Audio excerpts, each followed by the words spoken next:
Oscar Piastri's golden streak continues, with a third consecutive victory launching him ahead in the 2025 Formula One Championship. On the same track that a year ago marked his rise to the top, McLaren delivers its most dominant performance of the season, with a versatile car that is easy to fine-tune but difficult to push to the limit. At the Miami International Autodrome in Florida, the Papaya duo puts over half a minute on the competition.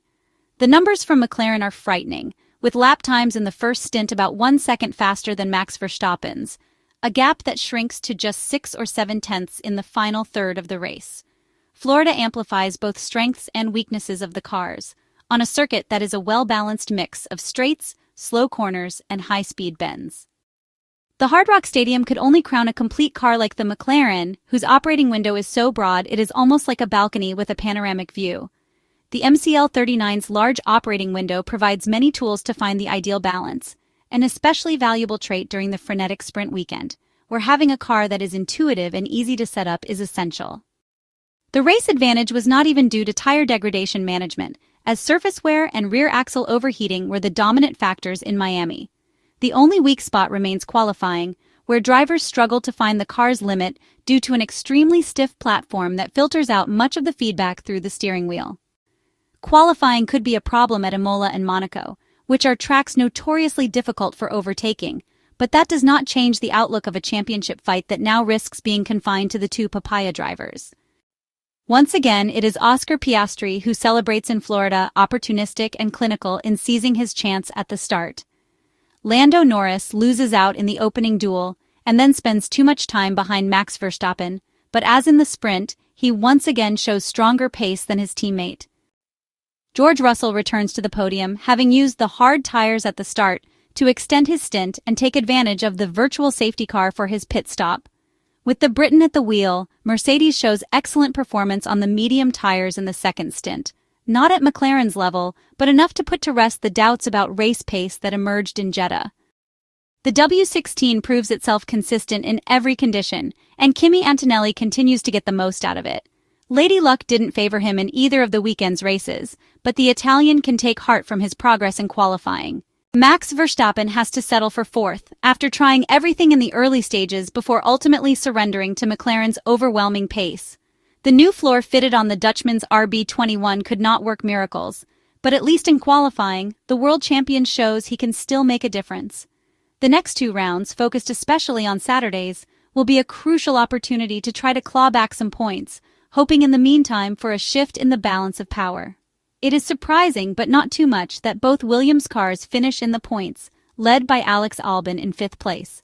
The Grove-based team shows how much progress can be made in a year while keeping the same chassis, for instance, by finally reaching the minimum weight. But not only that. The FW47 development focused on creating usable aerodynamic load, with Alex Albon noting the car is more confidence-inspiring and predictable than last year's. Williams now awaits its final update package before fully shifting resources to the 2026 project.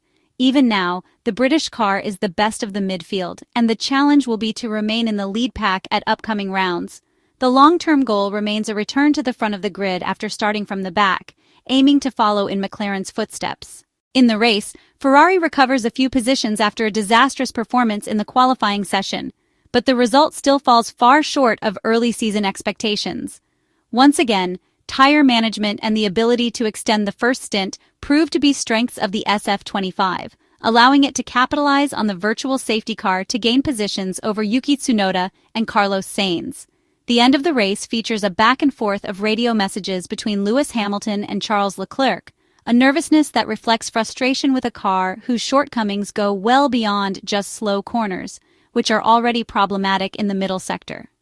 Ferrari team principal Frederic Vasseur reiterates the need to work on unlocking the SF-25's latent potential, though the drivers describe it as being on the limit and simply lacking pace.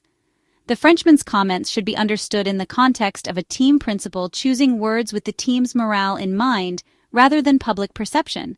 Perhaps, however, Ferrari's problem lies precisely in its difficulty in extracting that potential.